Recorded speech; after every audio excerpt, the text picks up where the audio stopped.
میں کہ یار ڈنگر ہی، لیکن اپنے مالک دی نو اور یس نے تابیداری دکھا رہے ہیں۔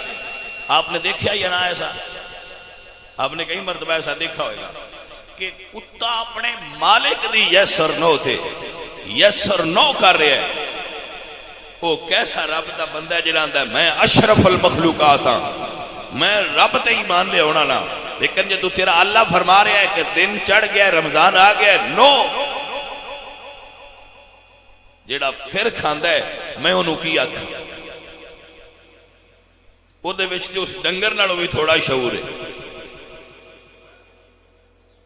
وہ دے وچ تے اس ڈنگر نالوں بھی تھوڑا شعور ہے، کیونکہ اس ڈنگر وچ بھی جانور پلید ہے اتنا شعور ہے کہ جے مالک آکھے نا نو تے پھر نہ کھانا وفاداری ہوندی ہے۔ مالک آکھے نا نو تے پھر نہ کھانا وفاداری ہے، جدو مالک آکھے کھا لے تے پھر کھانا وفاداری ہے۔ سنو سنو بسم اللہ سنو اور یاد فرماؤ بیلیو بابیو، مسئلہ سمجھو، جدو افطاری دے وقت کھانا ہوندا ہے نا سامنے، کھانا سامنے ہوندا ہے، شربت ہوندا ہے، پانی ہوندا ہے، ہر چیز ہوندی ہے، ہائے ہائے، اور وہ بندہ کلا بیٹھا ہوندا ہے، انہوں کوئی نہیں تکدا پیا ہوندا، تے اللہ فرماندے نے فرشتیو اے بندہ کیوں نہیں کھاندا؟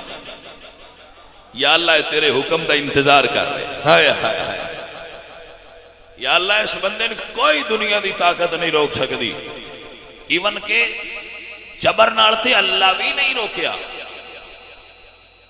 اگر کوئی روزہ توڑنا چاہے تو جبرن اللہ بھی منع نہیں کرتا کہ بھئی جبر ہے کوئی نہ، کوئی جبر نہیں، جبر نہیں، محبت ہے۔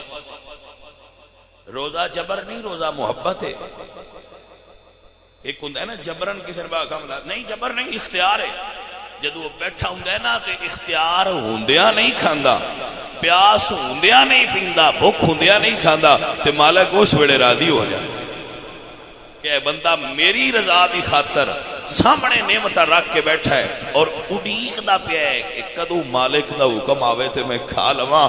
اس ویلے ساڈے جہاں تے وہ راضی ہو جاندا ہے کہ ہین پاویں جویں دے وی، پر میری یس نو نو سمجھ گئے۔ ہائے ہائے عزیزان من، حضور میاں محمد بخش صاحب رحمت اللہ علیہ فرما دے نے